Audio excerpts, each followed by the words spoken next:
Tá no ar mais um TV Pet Show. E olha, se eu fosse você, não saía daí porque o programa hoje tá imperdível.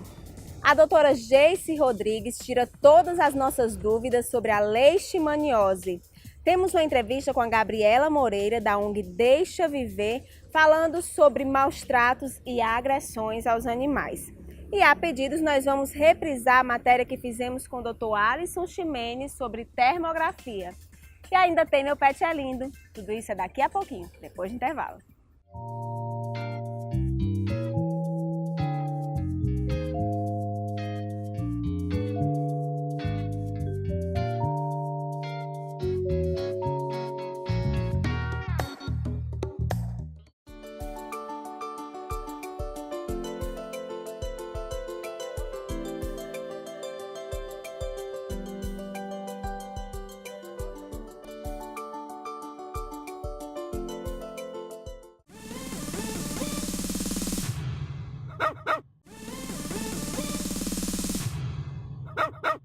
Gente, eu estou aqui com a doutora Geice Rodrigues, que eu estou tendo o prazer de conhecê-la pessoalmente, porque eu já sigo no Instagram, adoro as postagens dela.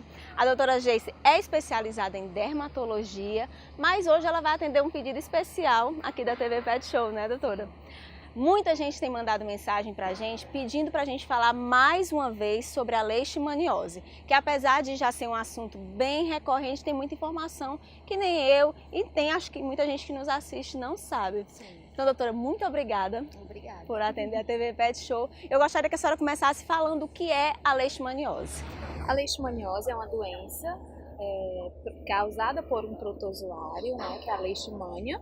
E assim, a transmissão principal é através de um mosquito, a gente chama de mosquito, mas é um inseto, que é o flebótomo, conhecido como mosquito palha, birigui. Essa é a transmissão mais comum da doença. Aí, doutora, como é que se faz o diagnóstico? Quais são os sintomas que eu posso me atentar para achar que meu cão está com a leishmaniose? Então, essa é uma pergunta difícil de se responder. Por quê? Porque cerca de 60% dos animais, aproximadamente, não tem nenhum sintoma. Então, às vezes a gente pode estar com um animal com leishmaniose em casa que não manifestou nenhum sintoma. Quais são os sintomas mais frequentes? É uma doença multissistêmica, então assim, ela afeta a pele principalmente. Por isso que a minha casuística com leishmaniose é muito grande. Muitos procuram achando que é um problema de pele, isso. simplesmente. Né? Às vezes o tutor acha que está com uma queda de pelo ao redor do olho, né, periocular. E aí a gente faz um simples exame de citologia na conjuntiva e pode encontrar a leishmania ou não. Né? Nem todos os exames que se faz de pele é 100% de certeza de se encontrar, mas é um exame mais simples de se fazer e que já dá um diagnóstico. Então, na conjuntiva, lesões de ponta de orelha, lesões ulceradas em cotovelo, né? Então é muito comum. E aí, como ela é multissistêmica, o que ela pode, quais são os outros sistemas? Ocular, né? Então, às vezes uma conjuntivite, problema articular, né? Uma dificuldade do animal, às vezes jovem, de andar. Então, isso também é muito comum. Fora aumento de alguns órgãos, como o baço, né? Que é muito comum também. Doutora, então quer dizer que quando surge um sintoma é porque já está um pouco avançada? Ou Sim. não? Assim, a gente pode fazer essa relação, que está um pouco mais avançado, mas também depende muito da imunidade de cada cão.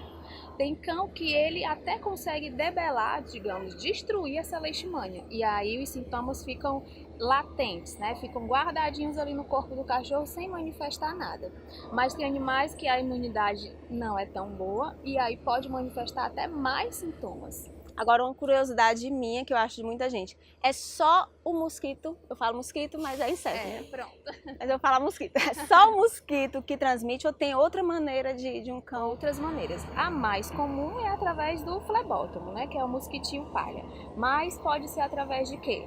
Da cruza, né? Um macho ou uma fêmea que tem a leishmania, por isso que a gente proíbe em canis, né, de reprodução, é estritamente proibido colocar um animal para cruzar que tem a leishmaniose, porque passa na cruza, passa através da placenta, né, da mãe para os filhotes. Todos os filhotes podem nascer? Não, mas a chance é muito grande de todos manifestarem a leishmaniose. Doutora, Né? Então são os principais. a doença é muito séria, né? Eu conheço Demais. amigos que já perderam tantos, então acho que o melhor a se fazer, como em todo caso, é prevenir. Sim. E o que é que a gente faz, doutora? Pronto. É muito importante, em todos os meus atendimentos, eu sempre falo para os tutores e eles até se assustam quando só estão vacinados, os cães estão vacinados e acham que já está protegido. E não é não? Infelizmente não. Eu achei que fosse. Infelizmente não é assim. A gente, como é um mosquito que transmite, a gente tem que impedir, fazer uma barreira nesse cão para esse mosquito não ficar, né? O principal transmissão, né, através do mosquito, então a gente tem que fazer essa barreira nesse cão. Como? Coleira repelente, pipetinha, que é a ampola que você passa em todo o dorso do cão, mensalmente, né? A coleira, tem coleiras que duram 4, 6, 8 meses, né, de eficácia. Spray repelente, importantíssimo, importantíssimo. O spray de citronela? Tem outros sprays que você só passa uma vez por semana. A citronela tem que passar principalmente no período de maior atividade do mosquito. Lembrando que não é o macho e a fêmea que transmite, mas só a fêmea, o mosquito fêmea.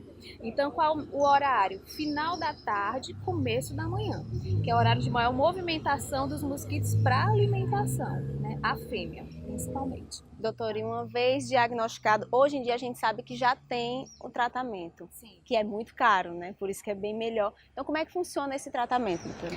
Bem, o tratamento, o Ministério, né, da Agricultura liberou o tratamento com milteforam, né, que é uma medicação leishmanicida, que mata a leishmania, mas é muito importante os tutores não tratarem por si só, sempre acompanhado por médico veterinário, porque tem que fazer exames de check-up. Tem animais que uma única vez sendo tratado é suficiente, mas tem que acompanhar, fazer os exames periódicos para saber se a doença está controlada. Tem animais que precisam tomar várias vezes, então por isso o acompanhamento com o médico veterinário. Tem a imunoterapia, que é o tratamento com vacinas, que é um tratamento que auxilia. Então isso tudo a gente dá toda essa orientação para o tutor, para ele fazer um acompanhamento direitinho e ter uma segurança, já que a leishmaniose é uma zoonose, né? Passa para o ser humano. O importante é sempre procurar um médico veterinário. Sempre. Doutora Geice, mais uma vez, muito obrigada. Aproveitando que a doutora é especializada em dermatologia, eu já deixo aqui o convite para vir falar sobre as alergias, que é outro problema que causa dor de cabeça nos tutores. Muitíssimo obrigada. Eu que agradeço. Olha, não saiam daí, porque no próximo bloco a gente tem uma entrevista com a Gabriela da ONG Deixa Viver. Até já!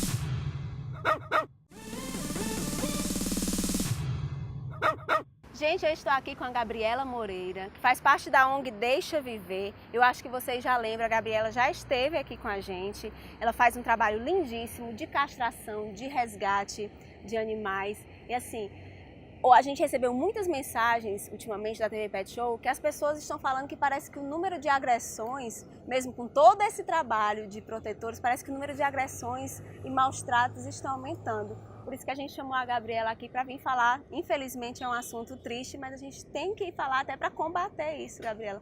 Fala um pouquinho para a gente o que é que está acontecendo com a sociedade, pelo amor de Deus.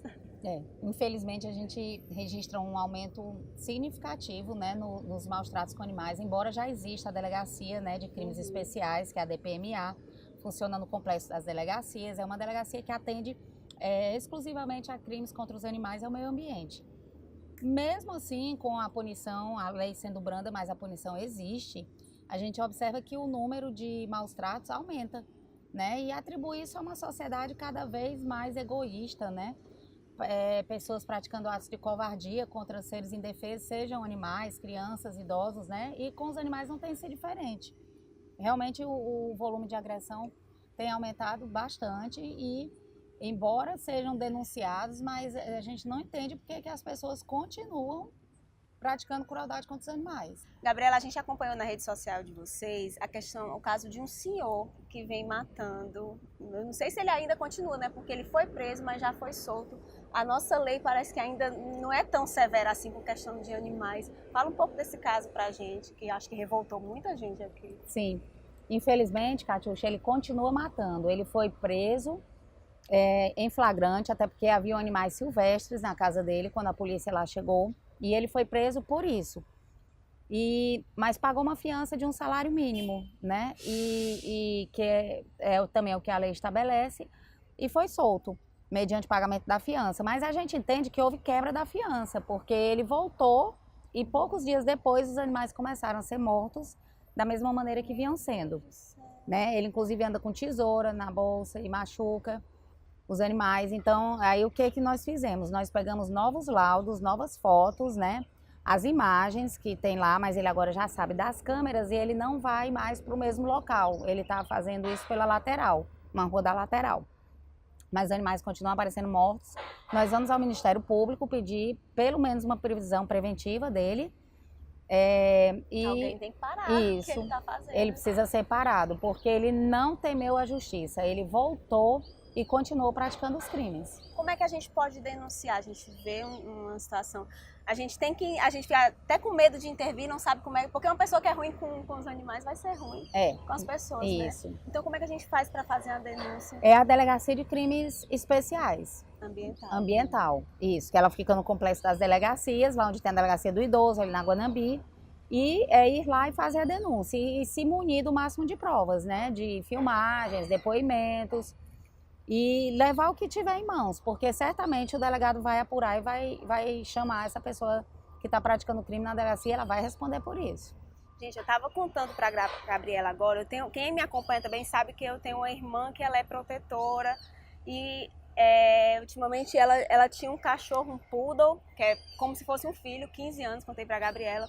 Ele conseguiu escapulir e quando ela encontrou, ele estava com um corte de uma faca muito profundo. Ele foi operado, mas mesmo assim não resistiu. E aí eu fico nesse questionamento, será que as pessoas são tão ruins porque as leis são assim, não são severas com as pessoas? Existe com vocês algum trabalho de conscientização para ver se muda, para ver se toca o coração dessas pessoas? Sim, alguns membros da ONG dão palestras, né, em escolas, em universidades, inclusive cursos de medicina veterinária, para tentar levar um pouco de humanização às pessoas. O Marcel também faz O Marcel Girão faz as palestras, sim, ele participa da ONG e essas palestras são de suma importância. Nas redes sociais também, a gente tenta ao máximo conscientizar a população, né, mostrar que os animais são seres que sentem emoções como as nossas, e que eles não merecem sofrer, né? Que a vida, por si só, todas as vidas são iguais, né? Então, os animais, apesar de hoje, no Código Civil, ter menos direitos que nós, mas eles têm direitos, eles têm leis que os protegem. Gabriela, outra coisa, a questão do abandono. As pessoas acham que abandonando, como não estão maltratando, não estão fazendo mal. Mas o abandono também é crime, é um crime de maus tratos. E o animal, na hora do abandono, é muito triste. A gente flagra animais que foram abandonados naquele momento, a pupila está dilatada, de desespero. Eu resgatei um animal que ele não foi abandonado, mas o casal viajou e não quis levá-lo, e me deu. Ele está em choque, já tem mais de 20 dias. Ele não interage com ninguém, não quer comer bem, né? Então, o animalzinho perder a sua família, o seu convívio, o seu local, causa sim dor e sofrimento nele, que é tipificado no artigo 32 da Lei de Crimes Ambientais. Mas a pessoa que abandona também pode ser denunciada? Sim, abandono de animais é crime. Sim. E como é que está o índice aqui? Porque você conhece os principais pontos, como é que está? Ainda tem aumentado? Nesses meses de férias o abandono aumenta muito. As pessoas viajam, não querem se dar o trabalho, né, de deixar alguém cuidando deles, ou contratar um pet sitter que vem à sua casa, ou deixar o animal em hotel. E muitos abandonam o animal à própria sorte, então o abandono desde dezembro aumenta muito, ao ponto da gente não dar conta de tantos resgates. Meu Deus. Ai, Gabriela, eu fico assim de coração na mão. Eu gostaria que você encerrasse falando assim a gente tenta de qualquer forma tocar o coração das pessoas, né? Então eu gostaria que você encerrasse falando da importância das pessoas não abandonarem e pensar muito antes de adotar. Isso. E as pessoas, a gente precisa entender que o animal é um ser que sente, né? Ele sente emoções como nós. Em Cambridge, na Alemanha, foi detectada a senciência dos animais por 10 neurocientistas. Então, eles são seres sencientes, né? Então, não merecem passar pela privação de um lar, pela dor do abandono, né? O caso dos carroceiros, que já estão abandonando os animais em último estágio. Quando a gente resgata eles, não tem mais o que fazer, né? Gasta muito dinheiro com eles e mesmo assim não traz o animal de volta. Então, tem que entender que o animal sente dor, sente medo, sente o que a gente sente. Então, por isso ele merece ser cuidado, ele merece ser protegido por nós e pelas leis. É verdade. Gabriela, mais uma vez, muito obrigada. Eu que agradeço a espero oportunidade. você voltar sempre aqui, porque é muito bom ter pessoas como você. Obrigada. Apoiando Obrigada também pelo espaço que vocês dão. Certamente vocês estão ajudando os animais dessa forma. Nós que agradecemos. Olha, gente, não saiam daí, porque no próximo bloco a gente tem uma entrevista com o Alisson Ximenes falando sobre termografia em cães e gatos. Até já!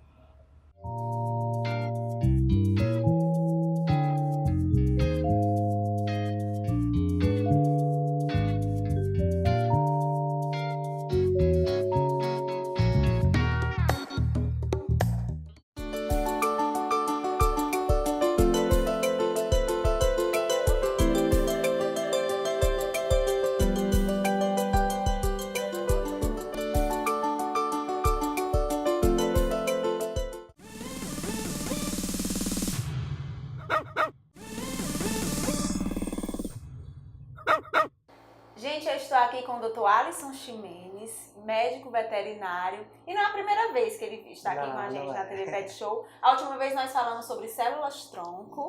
Eu costumo dizer que o Dr. Alisson, ele gosta muito de novidade. O que aparece de novo no mercado de tecnologia, ele tem aqui, pode vir procurar. E agora nós ficamos sabendo que você foi a primeira pessoa a trazer esta, como é que eu digo? Tecnologia? Novidade, né? Novidade pro mercado. Que é a termografia. Isso. Diz pra gente o que é isso. Alisson. Bom, a termografia é uma técnica de diagnóstico que usa a temperatura pra gente descobrir se o animal tem alguma patologia ou não. Eu me apaixonei pela termografia desde a época que eu estava fazendo a pós em fisioterapia. Então, eu já tive aula de termografia desde aquela época, 2012, já faz um tempinho. E a paixão ficou. E aí, quando foi esse ano, teve o primeiro curso de termografia na área da veterinária e aí eu resolvi fazer. Então a termografia já existe agora que... Agora que ela já existe há bastante tempo, mas agora que está tendo mais cursos na área para a gente realmente trabalhar com isso. E por que eu devo usar a termografia e não o outro método convencional? Pronto.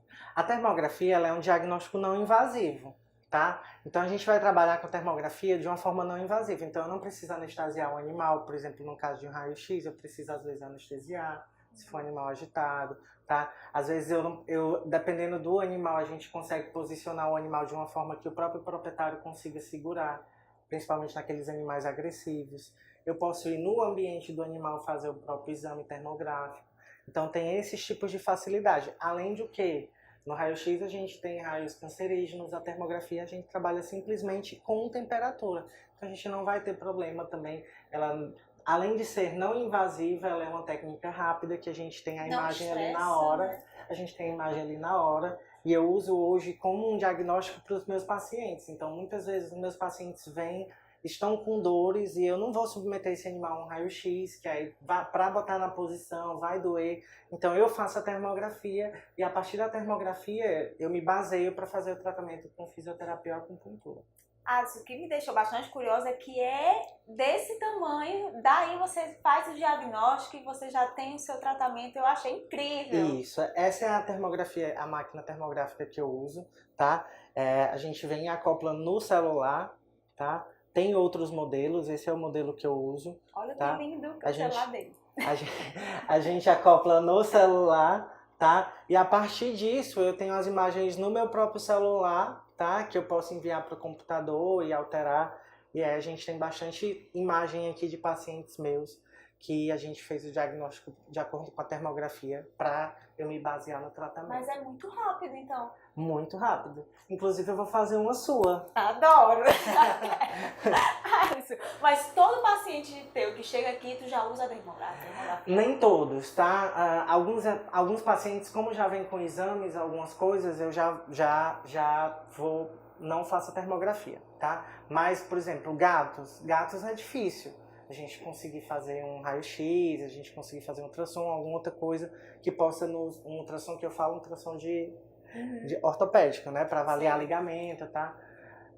Então, às vezes é mais difícil o gato. Então, gato, normalmente, a minha preferência é fazer a termografia. A gente tem, inclusive, trabalhos científicos já validando a termografia em gatos, tá? Mas a precisão dele porque já que não é invasivo, mas a mesma precisão... Ela tem uma precisão muito boa, tá? Eu digo que ela me serve como um guia, tá? Ela não é 100% o meu diagnóstico, mas se aquele animal tem os sinais clínicos no exame físico, eu detecto que é aquilo e a termografia bate também, então para mim ela chega a ser definitiva. Mas eu digo que eu uso ela mais como um guia. Alguns pacientes, obviamente, a gente precisa de raio-x, a gente vai precisar talvez de uma tomografia. Então, para mim, ela serve como um guia. Então, para mim, que trabalho muito com fisioacupuntura, ela também é um guia bom porque eu consigo avaliar a melhora do animal durante o tratamento. Então, tipo, eu faço a termografia no início e no final eu mostro que aquele paciente melhorou por conta das áreas. O antes e o depois. Eu comparo o antes e depois. Ai, muito legal. Eu gostei mesmo disso. Ela é bem pequenininha mesmo. Agora, tem assim, ela ajuda em alguns casos, tem mais diagnósticos e tratamentos ou serve para... A grande maioria dos casos osteomusculares, tá? Então, ela é uma terapia que a gente vai utilizar muito mais nos casos de patologias ósseas e musculares, tá? Porque como a musculatura tá ali, a gente vai conseguir detectar lesões, pontos que estão mais tensionados por conta da temperatura. Ai, muito bom. Porque, na verdade, a termografia ela vai trabalhar a temperatura. Então, a gente vai avaliar a temperatura, tá? De acordo com as imagens, e a gente vê aquelas áreas que tem uma inflamação maior, ou então aquelas áreas que estão mais atingidas por uma patologia. Gente, Alisson, eu amei isso aqui, eu quero fazer o meu. Vou fazer o seu, E olha, vai mostrar aí, viu? Olha, toda doutora? novidade que aparecer, você chama a gente, porque Com você é o rei certeza. das novidades, a gente adora mostrar isso. Mostra aí a termografia dela agora. Alisson, eu quero só que tu encerre falando sobre a importância de sempre procurar um profissional e não sair fazendo diagnóstico sem saber. Pronto. É importante, tá? A gente sempre fazer esse diagnóstico com o veterinário, seja o termográfico, seja raio-x, ultrassom, tá? Independente do método de diagnóstico, é sempre bom você fazer e ser acompanhado pelo veterinário. Por quê? Porque é o veterinário realmente que vai dar o diagnóstico conclusivo. É ele que vai unir os sinais clínicos com o diagnóstico que a gente tem laboratorial ou de imagem, tá? Então, é ele que vai somar isso e vai dar o diagnóstico conclusivo. Olha, mais uma vez eu agradeço. Eu que agradeço. Em nome da equipe, a gente adora vir aqui porque tem um clima bom, tem muita simpatia. Que bom. Muito obrigada. Venham sempre. Com certeza. E aí, gente, gostaram? Olha, quer rever uma matéria ou tem uma sugestão? Entre em contato com a gente através das nossas redes sociais. Quer aparecer aqui no Meu Pet é Lindo? Faz uma foto ou vídeo com seu bichinho de estimação e manda aqui, ó, para o nosso WhatsApp. E não esquece, porque o nosso encontro é todo sábado às 9h30 aqui na TV Ceará, com reprise toda sexta às 13 horas. Então, um grande beijo e até a próxima! Atenção, Sou pista vazia esperando aviões. Eu canto, viu? Eu não sou nem besta. Vou dizer, o Hélio disse que não era pra brincar. Ele já tá no clima de carnaval, com esse cabelo colorido, e a fantasia dele é o olho roxo. é de quem apanhou.